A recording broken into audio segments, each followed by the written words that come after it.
Enhorabuena, jejejoners, habéis sobrevivido hasta la última sección del vídeo. Pero no cantéis victoria porque lo que se viene son todos los tipos de números enteros que se han quedado en el tintero porque básicamente no pegaban en ninguna otra sección.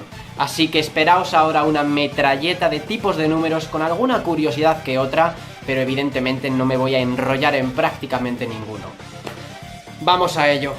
Y empezamos con los números de Dewdney. Básicamente, un número se dice de Dewdney si es un número cúbico, es decir, n es m al cubo, de forma que la suma de los dígitos de n es igual a la suma de los dígitos de m.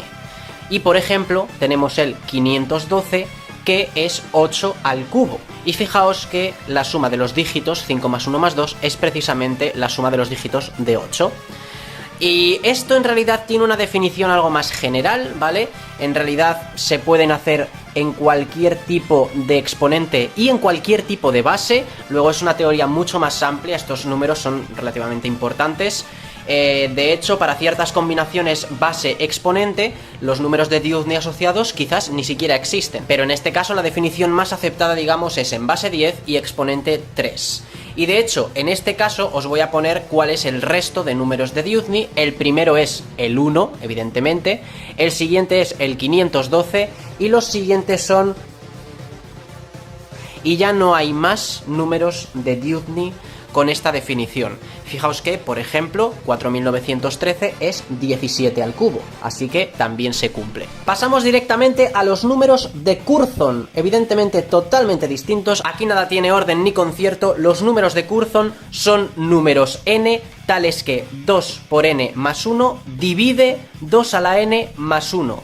Y ya está. Números de Polignac son números impares que no pueden ser expresados como una potencia de 2 más p, con p un número primo. Se llaman así porque de Polignac conjeturó erróneamente que todo número impar podía ser expresado de esta forma.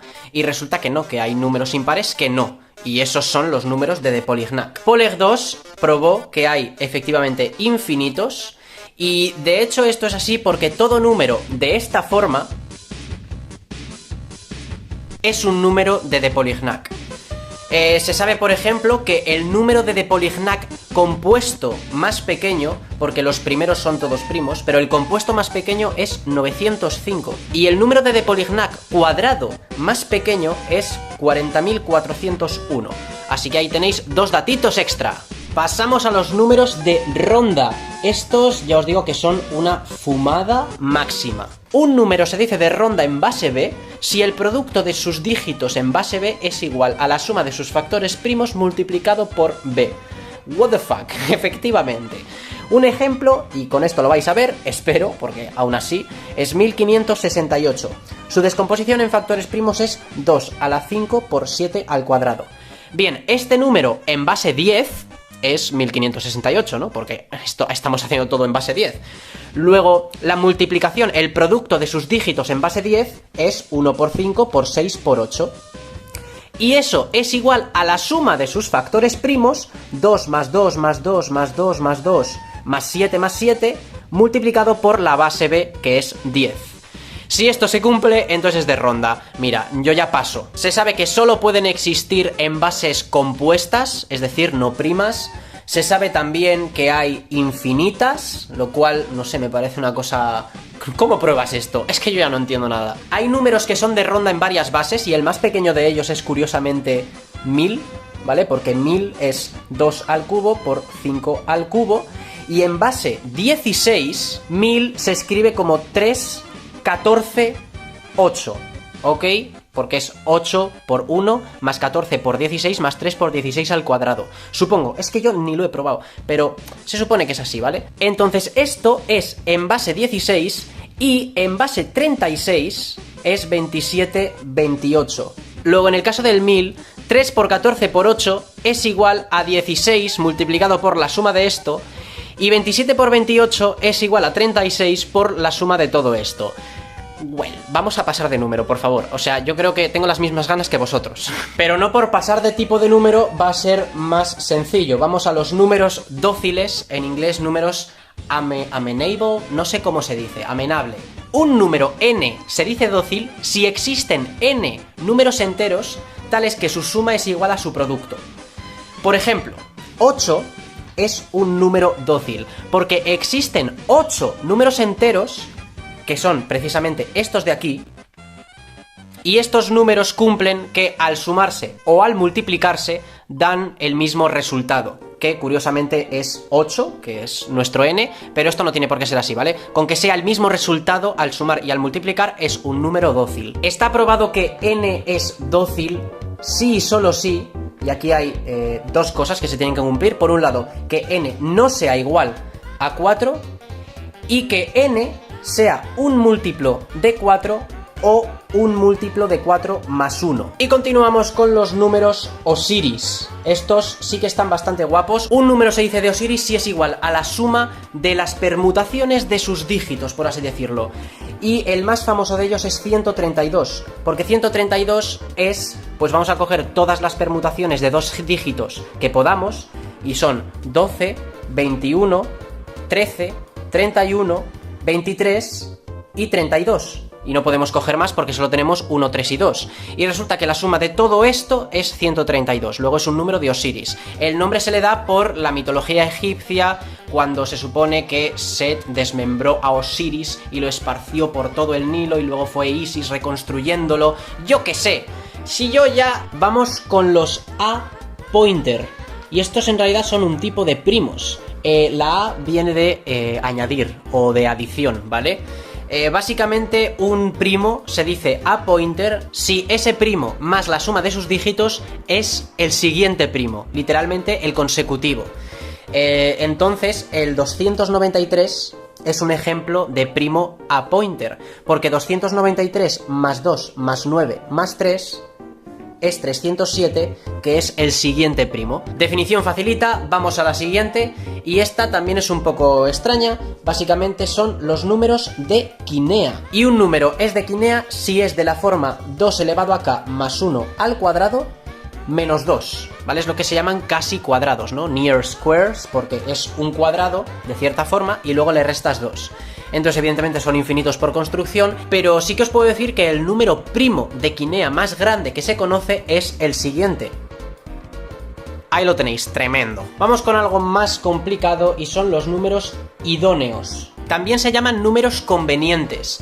Y básicamente, bueno, la definición es bastante rara. Los definió Euler, así que cuidado, matemática seria. Son números de, ¿vale? Los números idóneos son los de, tales que un número n puede ser escrito de manera única como x cuadrado más o menos d por y cuadrado, donde x cuadrado es coprimo con di cuadrado, y esto implica que o n es p elevado a k o p es igual a 2p elevado a k.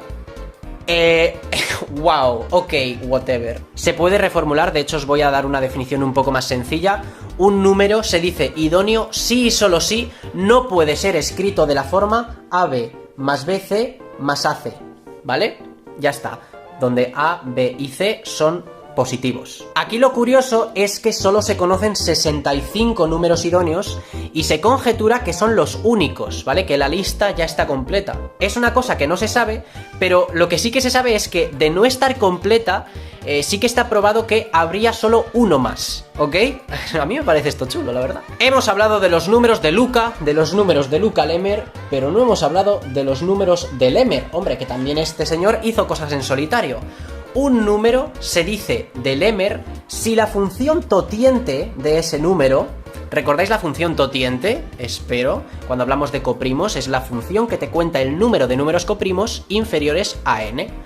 Bueno, pues si esta función divide a n menos 1 elevado a k, entonces n se dice que es de Lemer.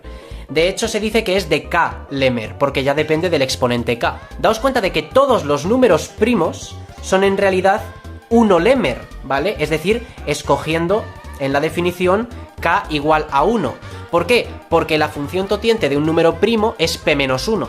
Luego p menos 1 va a dividir a p menos 1, ¿vale? Es una cosa sencillita de ver. Se sabe que si un número es K-Lemer, también es K+1 Lemer, y por tanto, para evitar ambigüedades, se suele añadir la condición de que un número K-Lemer es aquel tal que no es K-1 Lemer, ¿vale? Entonces solo aceptamos de alguna manera números K-Lemer compuestos. Aún sigue abierta la búsqueda de un número 1 Lemer que no sea primo, porque sabemos que todos los primos lo son, pero no sabemos si existe algún número compuesto 1 Lemer. Se sabe, está probado que de existir este número sería mayor a 10 a la 20 y que además sería el producto de por lo menos 14 números primos. Loquísimo. Por cierto, todo número de Carmichael es también un número de K-Lemer.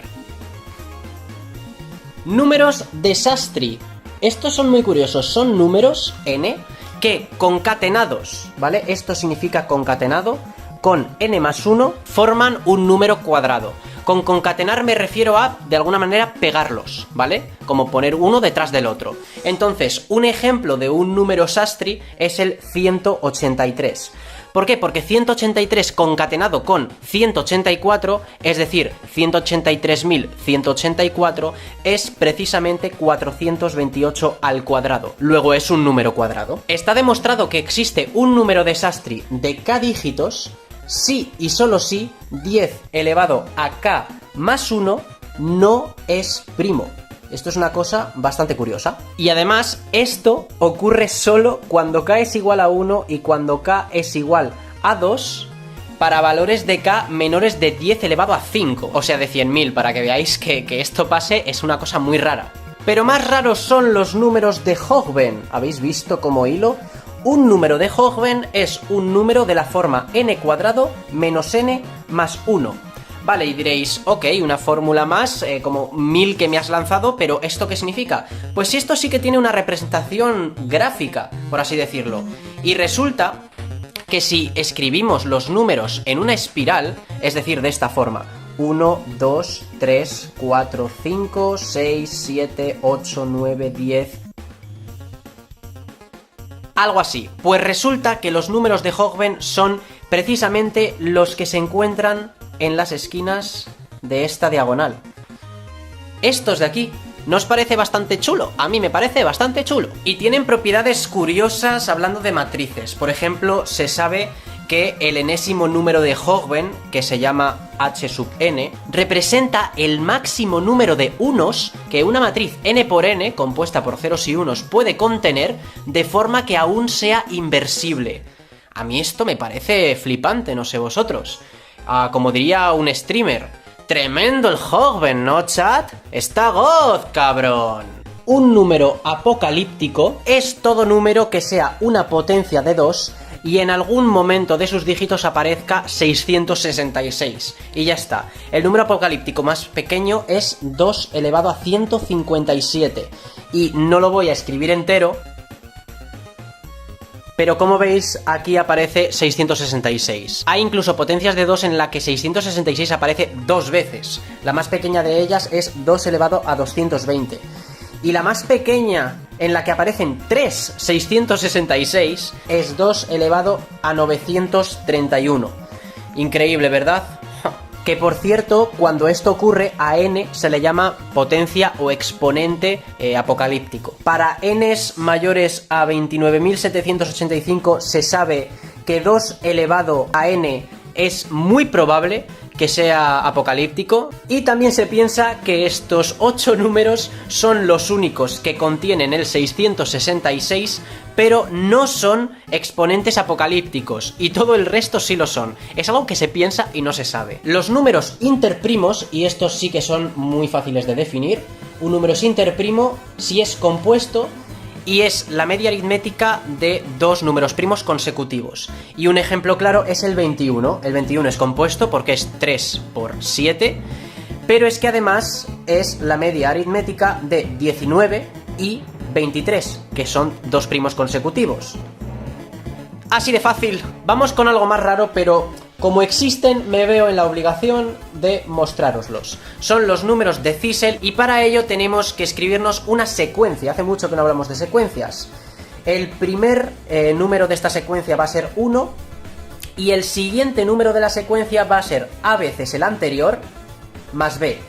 Claro, aquí tenemos que elegir tanto a como b, y según lo que fijemos, pues van a salir distintas secuencias. El caso, si estos p's que van saliendo, p1, p2, hasta p sub k, con k mayor o igual a 3, son todos primos distintos, entonces su producto es lo que llamamos un número de Zisel. Un ejemplo es el 1419, cuando se elige a igual a 4 y b igual a menos 1. ¿Por qué? Porque con estos parámetros, los primeros primos que se generan en la secuencia son 3, 11 y 43.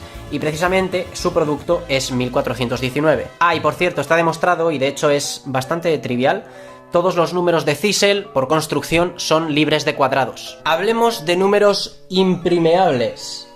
En inglés son unprimable, pero no sé cómo traducirlo, la verdad. A mí así me parece bien. ¿Recordáis los números eliminables de los que hablábamos en la tercera sección de números primos? Aquellos en los que podíamos ir eliminando dígitos en algún orden y que el número que fuera saliendo todo el rato siguiera siendo primo. Pues esto es un poco lo contrario, ¿vale? Básicamente un número se dice imprimeable si no podemos cambiar ningún dígito para conseguir un número primo. Un ejemplo es el número 200. ¿Por qué? Porque, fijaos, si cambiamos el último 0 a un 1, a un 2, 3, 4, 5, 6, 7, 8 o 9, el resultado no va a ser primo, ¿vale?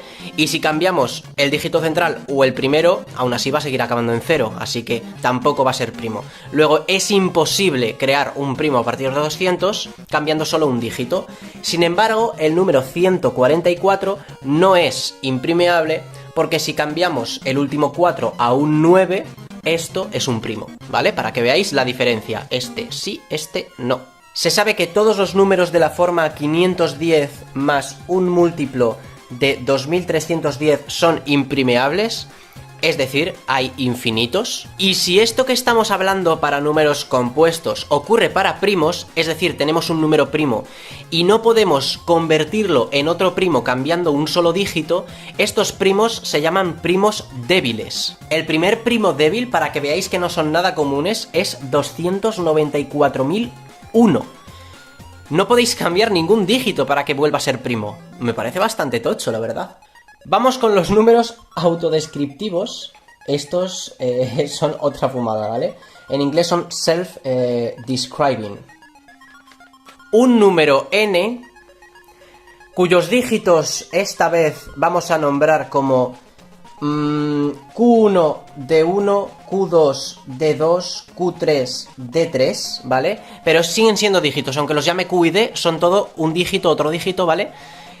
Bueno, pues es autodescriptivo si podemos separar esto en grupos de 2, de esta forma, ¿vale? Estos dos, luego estos dos, luego estos dos, de forma que autodescriptivamente nos está diciendo que n tiene Q1 de unos, Q2 de 2 y Q3 de 3, ¿vale? Vamos a ver si lo entendemos con un ejemplo. El número 31.101.233 es autodescriptivo. ¿Por qué? Pues porque si cogemos estos dos, estos dos, estos dos y estos dos, lo que nos está diciendo el número de forma autodescriptiva es que lo que tenemos es 3 unos, un 0, un 2 y 3 treses. Y efectivamente se cumple, ¿vale? Es una cosa que yo no entiendo, pero venga, ¿por qué no? Esto también funciona si la autodescripción se repite. Por ejemplo, en el 4444, ¿vale? Porque aquí tenemos este grupo y efectivamente nos está diciendo que tenemos 4 cuatros, ¿vale? Y es cierto, pero nos lo está diciendo 2 veces. Pero bueno, también se cuenta. Están definidos, evidentemente, solo para números que tengan un número par de dígitos, para que podamos coger 2 todo el rato, ¿vale? Y se sabe que no son nada comunes, ¿vale? Muy poco comunes, pero normal, porque algo tan específico. Y ojo, cuidado, se sabe que no son infinitos, son finitos. Y en realidad es bastante fácil verlo, porque al final solo podemos tener como máximo 9 de cada número, ¿vale? Por así decirlo, porque al final, a la hora de autodescribirse, como máximo puede tener 9 unos, por ejemplo, pero nunca va a salir aquí 11 unos, porque entonces ya serían 3 dígitos, ¿no? 1, 1, 1. Y eso es imposible.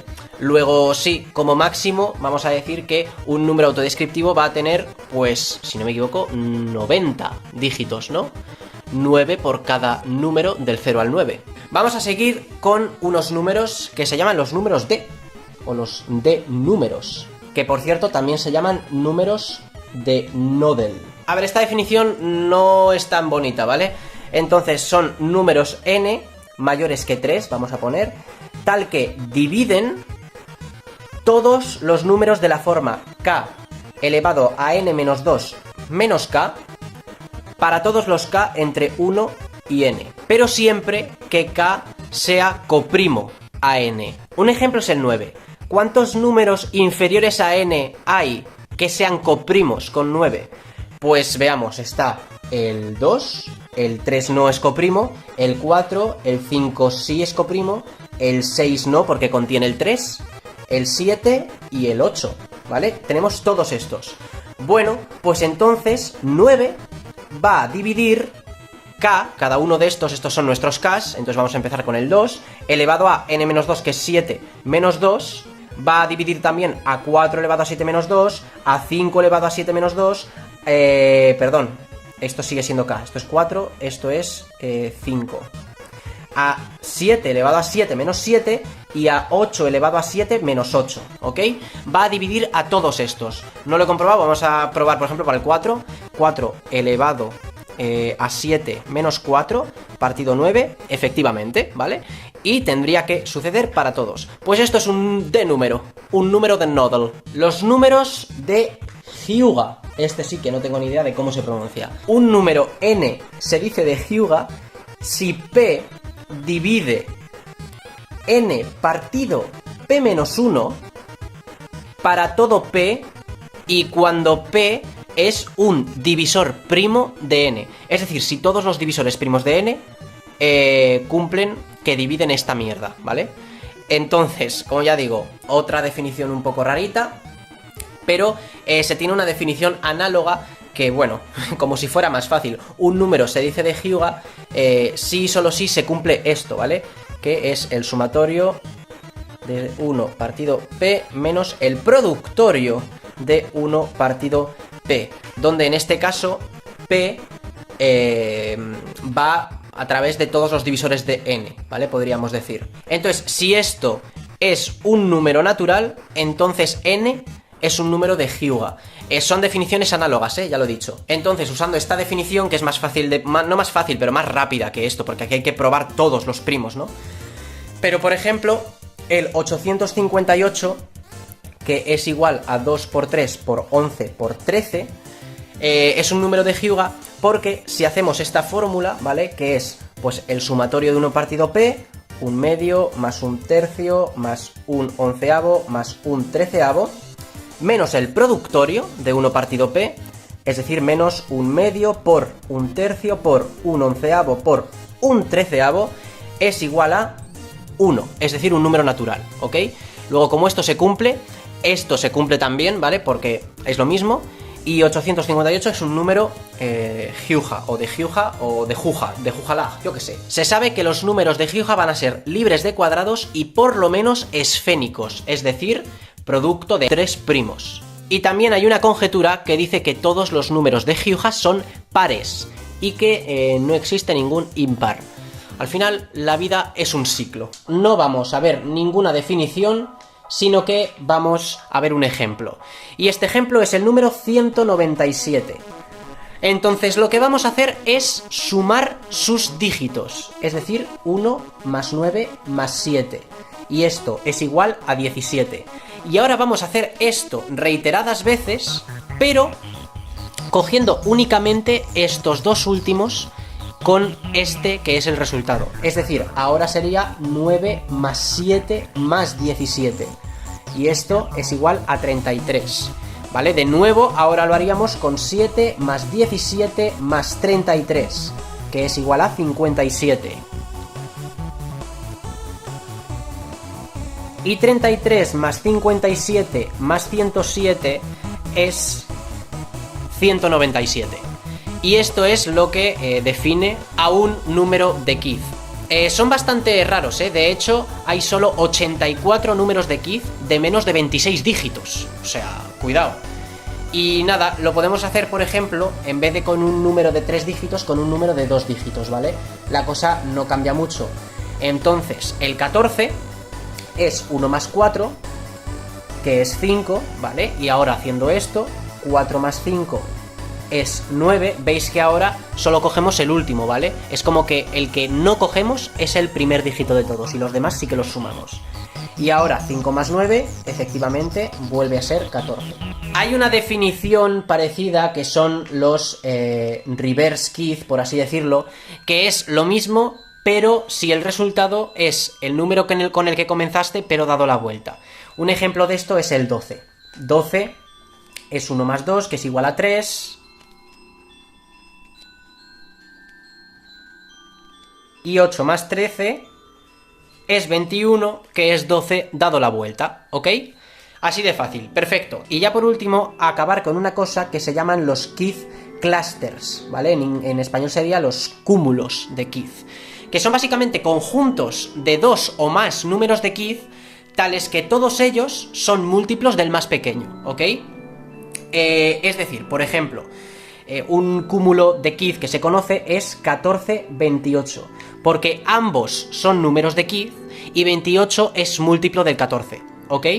Otro que se conoce es 1104, 2208, ¿vale? De nuevo, son de Keith y este es el múltiplo de 1104.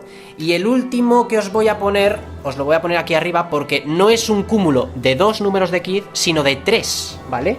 Que es 31331, 62662 y 93993. Esto también es un cúmulo de Keith. Y resulta que está conjeturado que estos son los 3 únicos cúmulos de Keith que existen. No se han encontrado más y se piensan que son los únicos. A mí me parece interesante.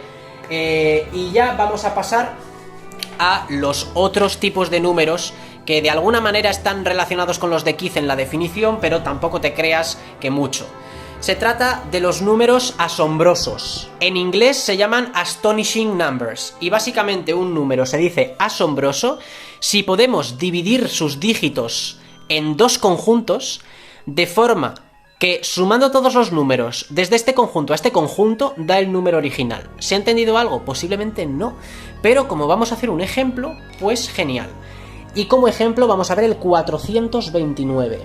Entonces vamos a dividir sus dígitos en 2 partes. Y en este caso vamos a dividirlos por un lado el 4 y por otro lado el 29, ¿vale? Esta es pues la separación de sus dígitos que hemos elegido, ¿ok? Pues resulta que 4 más 5 más 6 más 7 más hasta 29 es precisamente 429, ¿ok? La suma desde esta separación a esta separación es el número original. Y esto es un número asombroso. Y está bastante bien puesto el nombre, ¿no? Porque a mí me parece asombroso. Se sabe que todo número mayor de 473 se puede escribir como suma de números asombrosos. ¿Qué os parece? Y bueno, os voy a poner aquí los primeros números asombrosos, que son 15, porque al final la única separación que puedes hacer es esta, y es 1 más 2 más 3 más 4 más 5, que es de hecho un número triangular, ¿no? Es 15. Y el siguiente es 27, porque 2 más 3 más 4 más 5 más 6 más 7 es 27. Y ya está, esos son los primeros. Y ahora sí que vamos a pasar a los últimos de esta parte, que son los números modestos. Como veis, todo esto va de separar o hacer cosas con los dígitos, ¿no? Hacer cosas extrañas. En este caso también vamos a hacer una separación de los dígitos, ¿vale? Y vamos a verlo con el 2.851.111. De nuevo vamos a hacer una separación, ¿vale? Y vamos a hacer esta separación, ¿vale? 285 y por otro lado 1111. Entonces esto va a ser A y esto B. Ok, y el número total lo vamos a llamar N. Bueno, pues N se dice modesto si N partido B es igual a A, ¿vale? Si existe alguna separación en la que esto se cumpla. Y efectivamente, en este caso, resulta que 2.851.111 dividido entre 1111 es 285. Y ya está, esto es un número modesto. Los números automórficos son números cuyos dígitos aparecen al final del cuadrado de ese número. Por ejemplo, 376 es automórfico, porque 376 al cuadrado es 141.376. Y efectivamente, como veis, ahí aparece nuestro número. De hecho, un número facilito para ver esto es el 25, ya que todo el mundo sabe que al cuadrado es 125. Luego, también es automórfico. Los números canadienses son una definición bastante rara. Se llaman así porque los definió un profesor de Canadá en el aniversario de su país. No lo sé a qué fin, pero bueno, básicamente son números tales que al sumar sus dígitos al cuadrado, eso es igual a la suma de sus divisores no triviales.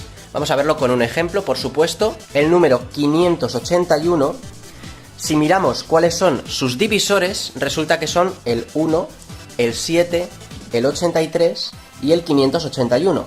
Pero de todos estos hay dos que son triviales, que es el 1 y el mismo, ¿vale? Porque van a ser comunes para todo el mundo. Entonces nos quedamos con los no triviales.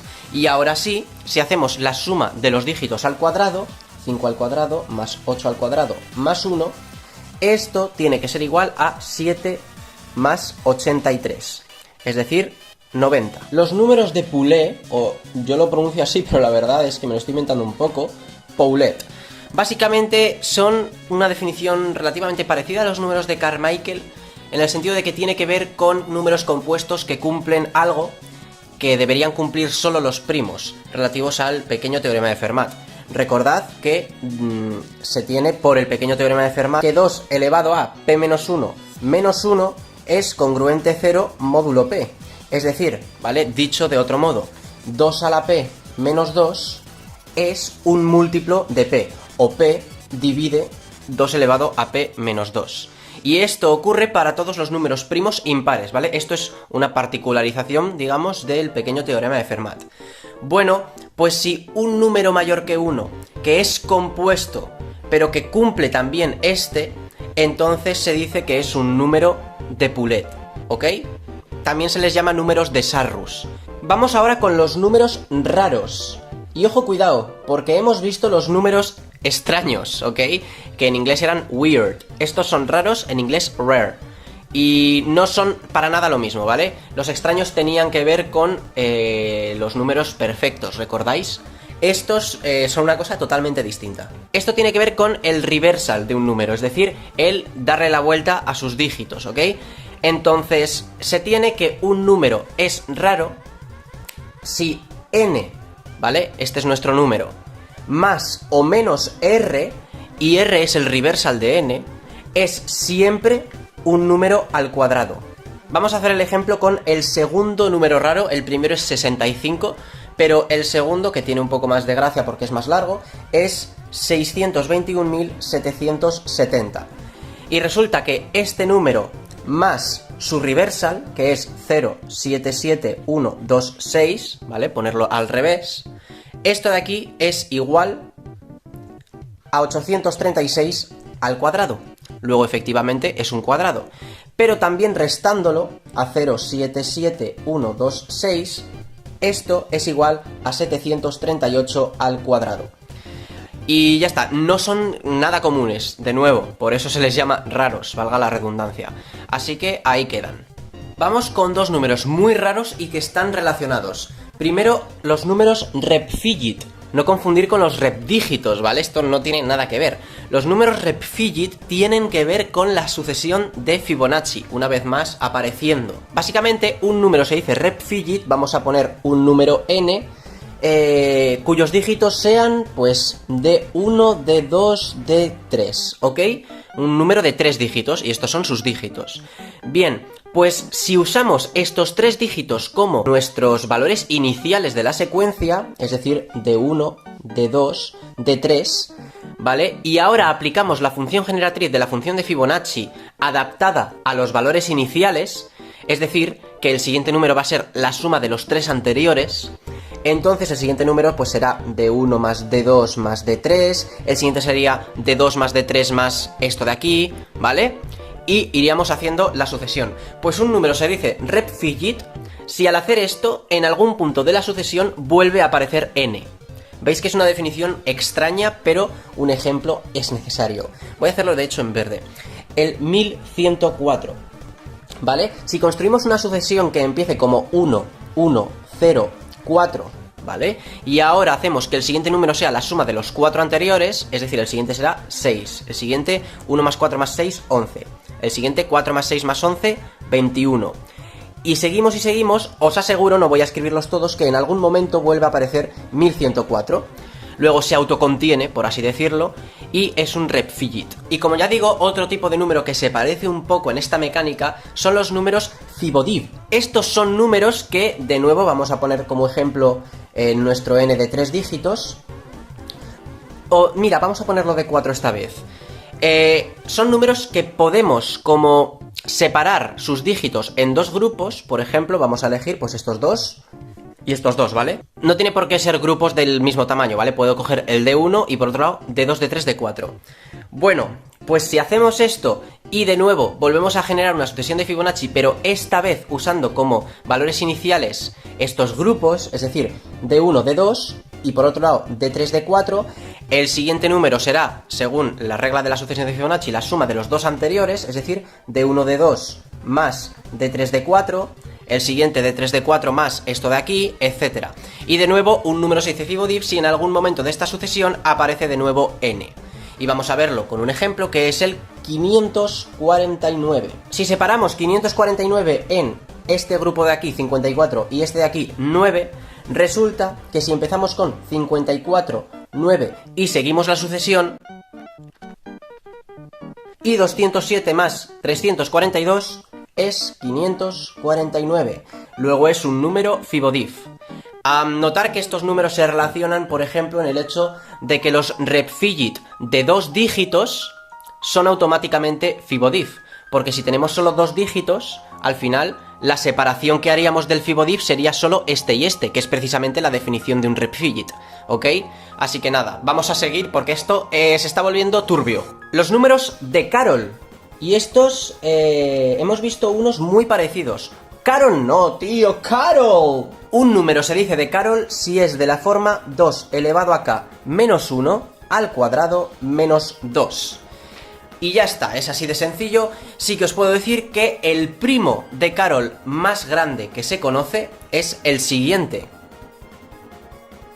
Ahí lo tenéis. ¿Os suena de algo esta definición? La hemos visto en esta misma sección, pero claro, estamos yendo tan rápido que igual ni os acordáis. Los números de Quinea, que hemos definido hace poco, son exactamente lo mismo, pero en vez de un menos aquí tiene un más. ¿Lo veis? Son muy parecidos estas definiciones, pero bueno, vamos con los números ondulantes.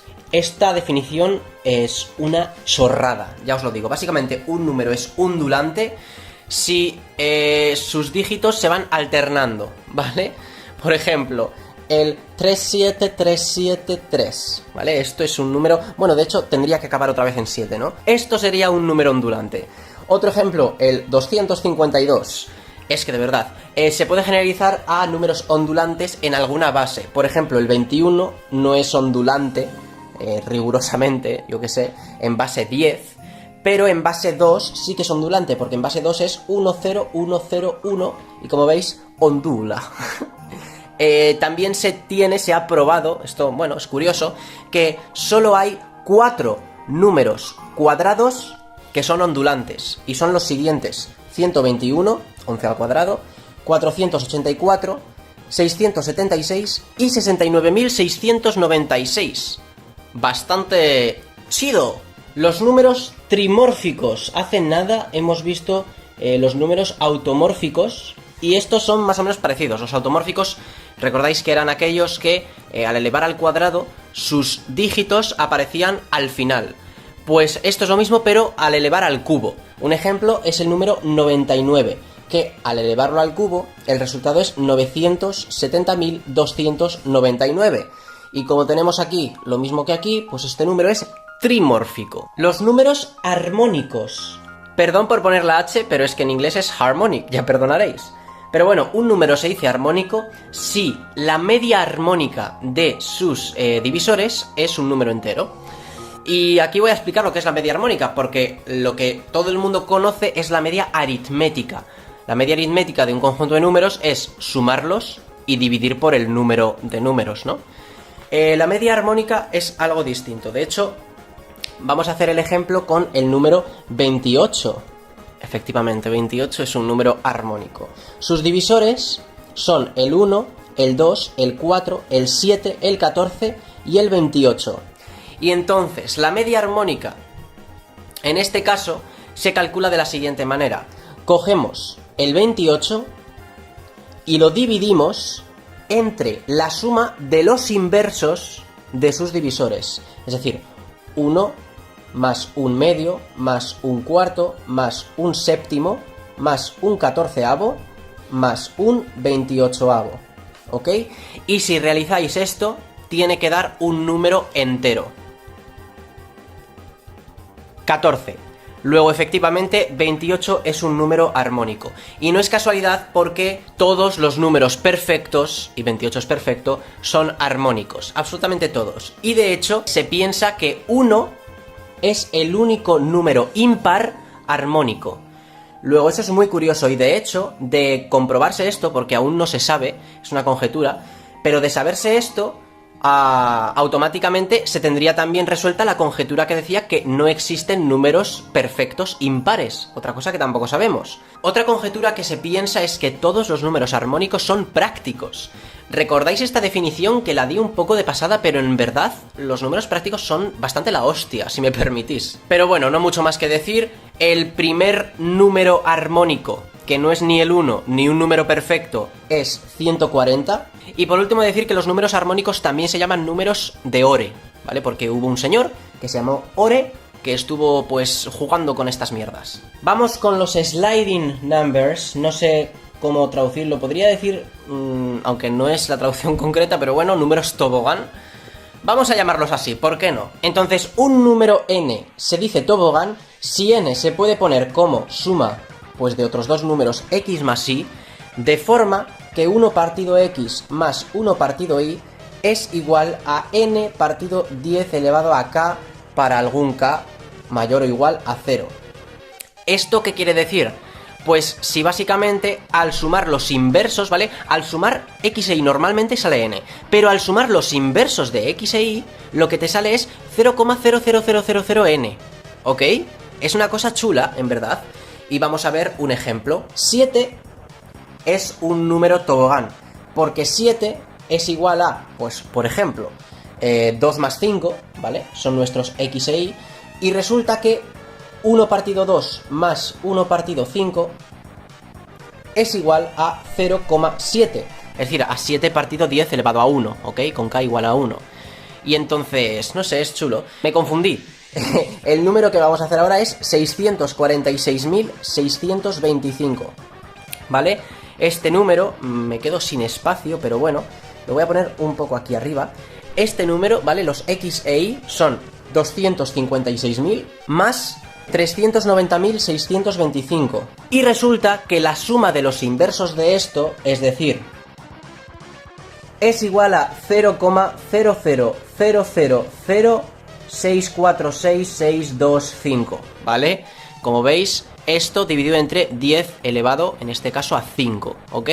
¿A que está guay? A mí me parece bastante curioso. Los números de O'Halloran os recordarán a algo parecido a lo que vimos cuando hablamos de ternas pitagóricas. ¿Recordáis el cuboide o ladrillo perfecto de Euler? Bueno, pues un número n se dice de O'Halloran si no existe ningún cuboide de tamaño a por b por c, es decir, base por altura por longitud con estas dimensiones, de forma que su superficie sea igual a n. Es decir, un número n que no pueda ser expresado como 2 veces a por b más b por c más c por a. Y se sabe que hay únicamente 16 de estos números. Este ha sido sencillito, así que pasamos a los números a, b, a. Se llaman así, números ABA, que básicamente son números que se pueden expresar de la forma a por b elevado a, con a y b mayores que 1.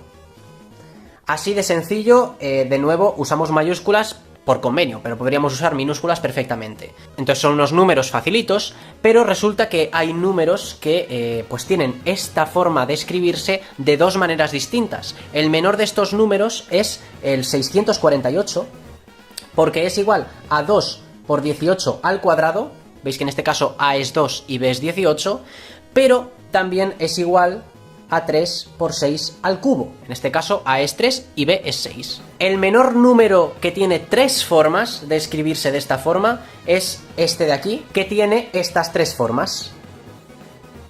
Hay una forma, mediante un algoritmo, de encontrar números ABA que tengan un número arbitrario de formas de escribirse de esta manera.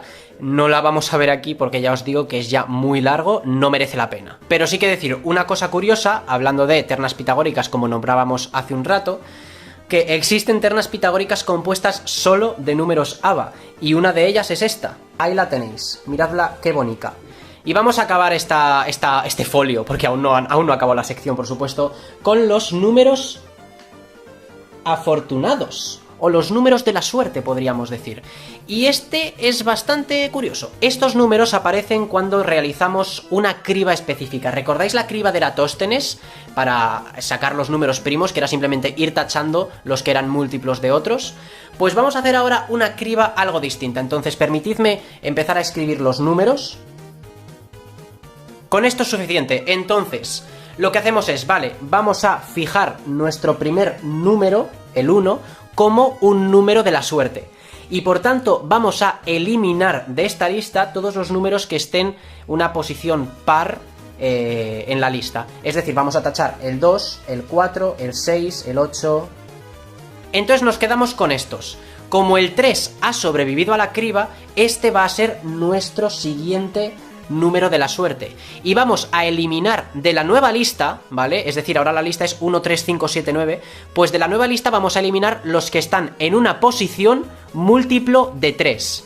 Es decir, 1, 2, 3, quitamos el 5. 1, 2, 3, quitamos el 11. 1, 2, 3, quitamos el 17. 1, 2, bueno, ya sería el siguiente. Entonces, ha sobrevivido el número 7. Luego ahora quitamos de nuestra lista los que están en una posición múltiplo de 7. 1, 2, 3, 4, 5, 6, 7. Quitamos el 19. 1, 2, y así seguiríamos siempre. Ahora se salvaría el 9 y habría que hacer lo mismo con 9 posiciones. Pues estos números que van sobreviviendo a nuestra criba son precisamente los que llamamos números de la suerte. Y tienen bastante relevancia y se comportan, esto es muy curioso, de manera bastante similar en algunas ocasiones a los números primos. Sobre todo en temas de densidad, lo cual es muy curioso, la verdad. Números de Honaker. Estos números son también un tipo de números primos. Y básicamente un primo se dice de Honaker si es el enésimo número primo. Y resulta que la suma de los dígitos de S' y la suma de los dígitos de n coincide, ¿ok? Es algo bastante curioso. Por ejemplo, tenemos 131, que resulta que es el primo número 32. Y evidentemente, como podéis ver, 1 más 3 más 1 es 5. Ojo, casi me equivoco, ¿eh? Y 3 más 2 es también 5. Luego, esto es un número de Honaker. Se pueden construir lo que se llaman cadenas de Honaker. Un ejemplo es 457, porque 457 es de Honaker, ¿vale? Porque es el primo número 88 y podéis comprobarlo haciendo la suma. Pero es que resulta que el primo número 457 es igual a 3229 y de nuevo también se cumple lo de la suma, luego también es de Honaker, ¿vale? Entonces es como una cadena. Hay un número que mola porque es un número de Honaker en todas las bases desde 2 hasta 10. Y ese número es este de aquí. Entonces, esta suma y esta suma va a coincidir en todas las bases desde el 2 al 10. Es chulo, sí. Podemos decir que sí. Números solitarios. Un número se dice solitario si su distancia, ya sea al siguiente primo o al anterior, marca un nuevo récord de distancia hasta el momento, por así decirlo. Entonces, por ejemplo, el número 0 es el primer número solitario, porque la distancia al siguiente primo, el primero, que es el 2, es 2 y marca un nuevo récord. El siguiente número solitario es el 23, porque su distancia al siguiente primo, que es 27, es 4, y su distancia al anterior primo, que es 19, también es 4. Y no hay ningún número menor que 23 que también cumpla esto. Luego marca un nuevo récord. El siguiente es 120 con una distancia de 7 y bueno, podemos seguir. Evidentemente, ya que los primos son infinitos, se sabe que estos también van a ser infinitos. Y hablando de brechas, porque de alguna manera estos son un poco los gaps de los que hablábamos en la conjetura de los primos gemelos, se tienen también los números, no lo voy a traducir, los gapful numbers, ¿vale? Números brechosos. Que aunque tenga gap en el nombre, simplemente lo he hecho por hilar, porque no tiene nada que ver, ¿vale? Un número se dice gapful si es divisible entre la concatenación entre su primer dígito y su último dígito. Por ejemplo, el 583 es un número gapful porque si cogemos su primer dígito y su último dígito y lo juntamos, 53, pues esto es un número entero. No sé ahora mismo lo que es, pero os lo creéis. Luego, 583 es un número gapful. ¿Queréis un dato inútil? Aquí lo tenéis. El 7,46% de los números son gapful. Y de hecho os voy a poner también, ¿por qué no?, una terna pitagórica formada solo por números gapful. Esto se puede extender, como siempre, a otras bases, y de hecho, por ejemplo, el 54.288 es un número gapful en todas las bases, desde la 2 hasta la 16. ¡Alucina! Los números de Hilda son también otros que se definen mediante una sucesión, y básicamente lo primero que tenemos que hacer es elegir un número mayor que 9, y este número va a tener dígitos, pues, de 1, de 2, de 3, etc. ¿Vale? Si elegimos un número de muchos dígitos, pues habrá más Ds. Perfecto. Pues el término inicial, ¿vale?, A1 de nuestra sucesión va a ser igual al valor absoluto de la diferencia de todos estos dígitos de nuestro número n hasta k. Y el segundo término inicial, A2, va a ser igual a la suma de estos dígitos, ¿ok? Y como función generatriz vamos a decir que el siguiente número en nuestra sucesión, A sub i, ¿vale? Bueno, lo estamos poniendo entre paréntesis, es igual a el anterior más el 2 veces anterior. Es decir, como la de Fibonacci, ¿vale? Pero con estos términos iniciales. Bueno, pues resulta que estos números que van saliendo se llaman números de Hilda. Y ya está, no os voy a decir mucho más porque, de nuevo, no merece la pena. Vamos a pasar a los números hambrientos. Estos, de nuevo, tienen una forma de definirse bastante similar a los números apocalípticos que hemos visto en esta misma sección. Porque básicamente son exponentes, ¿vale? Tales que 2 elevado a ese exponente tiene en sus dígitos los primeros dígitos del número pi. Ya sea pues 314, 31415 o lo que sea. Cuantos más coincidan, pues más hambriento será. Yo que sé cómo está definida esta mierda. Entonces vamos a escribirnos aquí el número pi, 3,141562, no voy a seguir, me da igual.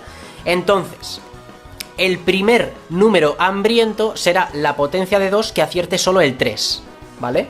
El segundo número hambriento será la potencia de 2 que acierte el 3 y el 1.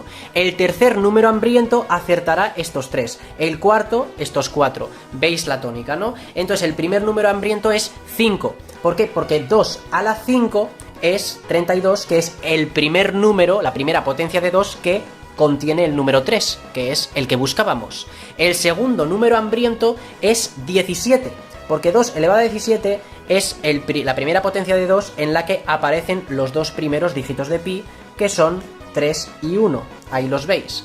Y el tercer número hambriento es 74, porque 2 elevado a 74 es... Y como veis, aquí tenemos un 314, que son los 3 primeros dígitos de pi. Un número se dice aritmético si la media aritmética de sus divisores es un número entero. Un ejemplo es 42. 42 tiene 8 divisores, que son los siguientes: el 1, el 2, el 3, el 6, el 7, el 14, el 21 y el 42 en sí. Y resulta que al hacer la suma aritmética, es decir, sumamos todo y dividimos entre 8, que es el número de divisores, resulta que es igual a 96 octavos 12.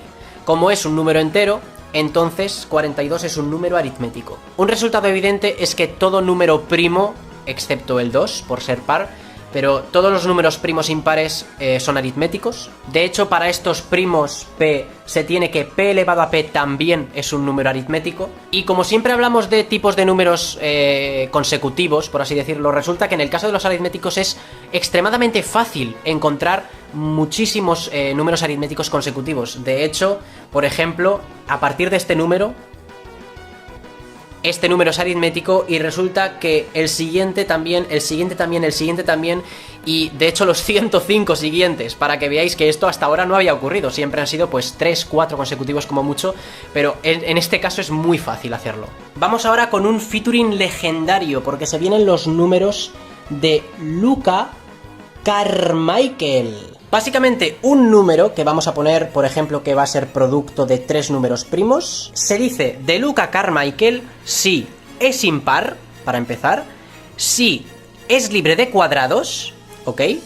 Y además, n más 1 tiene como divisores tanto a p1 más 1, como a p2 más 2, como a p3 más 3. Todos estos son divisores de n más 1. No primos, ¿vale? Pero sí divisores.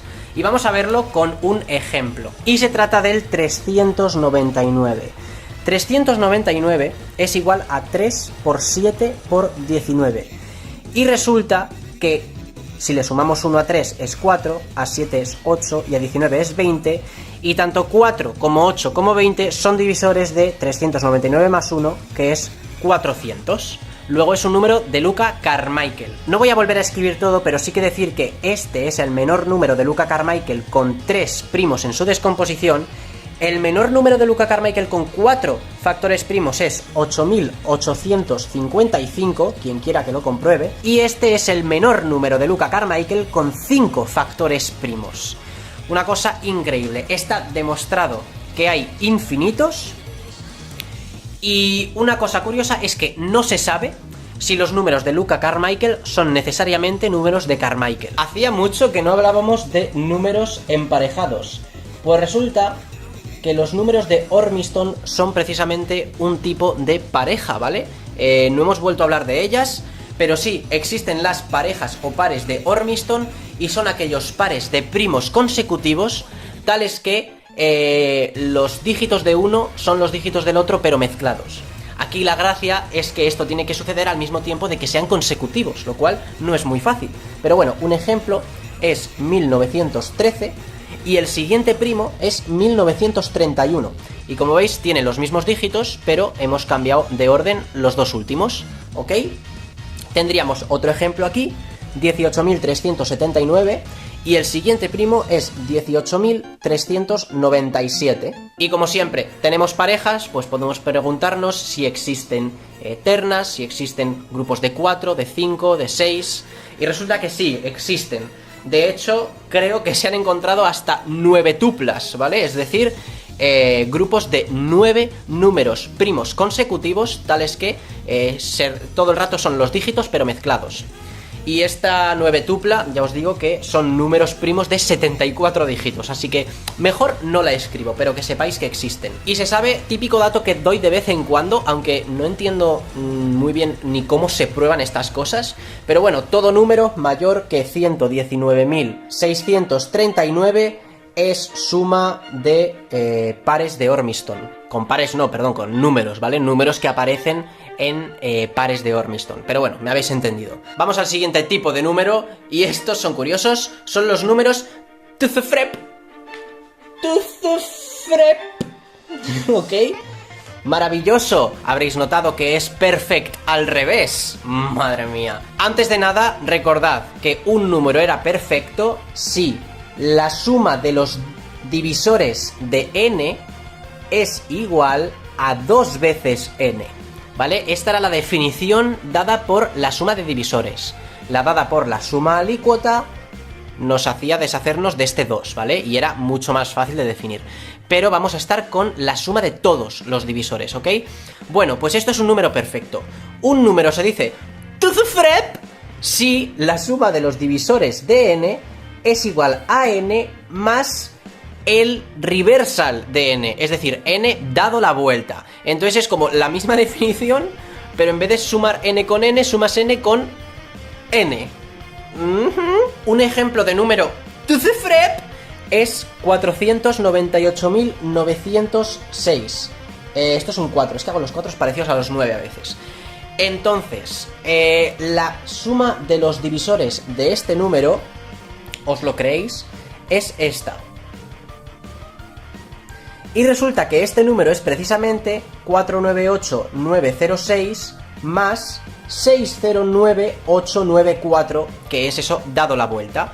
Y por tanto, este número es to the frep. Y yo creo que para acabar vamos a hablar de los números tremendos. Me vais a permitir la licencia de esta traducción. Son los que en inglés se llaman nice numbers, ¿vale?